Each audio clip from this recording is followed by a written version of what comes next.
Покрај новите промени што се случи во Центарот за култура, значи тековната програма на Центарот си продолжува. Оваа недела, секако последната недела од февруари, ја имаме представата Сакатиот од Инишман, која што можеме да се пофалиме дека секоја закажана представа е распродадена.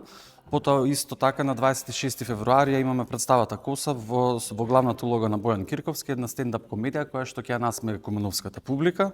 И често ние кажуваме дека не треба да ги чекаме денови на комедија, нели, за да се насмееме, теку можеме, нели, во текот на целата година. Потоа во почетокот на месец март ја имаме представата Црвенка, полна за најмладата популација, и имаме два настани поврзани со денот на жената. Односно во четврток ќе се отвори изложбата Жените и фотографијата, и на 10 март ќе има детско-младинскиот фолклорен ансамбл настан повод денот на жената, нели, да се испочитуваат најнежниот пол, да се испочитува. Ова е за тековната програма што ја говориме, така да неделава стигна и програмата од Министерството за култура и туризам за годишниот нацрт за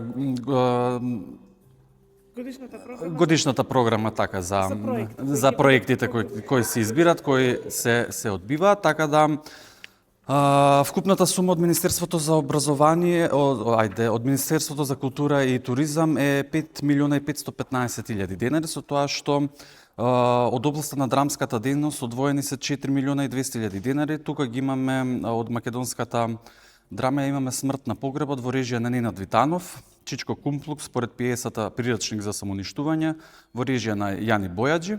Исто така од албанската драма ја имаме представата Амбасадор во режија на Андреј Цветковски и представата Не се работи за словечињата од режисерот Кендрим Ријани. Тука исто во областа на драмската дејност се одвоени финанси за 29-то издание на меѓународниот фестивал Денови на комедија. Од областот на фолклорната дејност, значи можеме да го потенцираме јубилејот 5 година поред семинарот за традиционална музика и игра, која што под наслов ќе биде од традиција до сцена. Можеме да кажеме дека оваа година вклучуваме соработка заедно со националниот ансамбл Танец, каде што ќе имаме предавачи од самата институција. Од областа на музичко-сценската дејност одвоени се вкупно 300.000 денари. Тука би ги потенцирале концертот на Ана Гацева и на Иван Наумовски. Исто така и годишниот концерт на албанскиот оркестар при самата наша институција. Исто така како друг јубилеј што можеме да го потенцираме е од областа на литературата и издавачката дејност, односно меѓународниот фестивал на проза, која што исто така по 5-та година поред се одржава во нашата институција.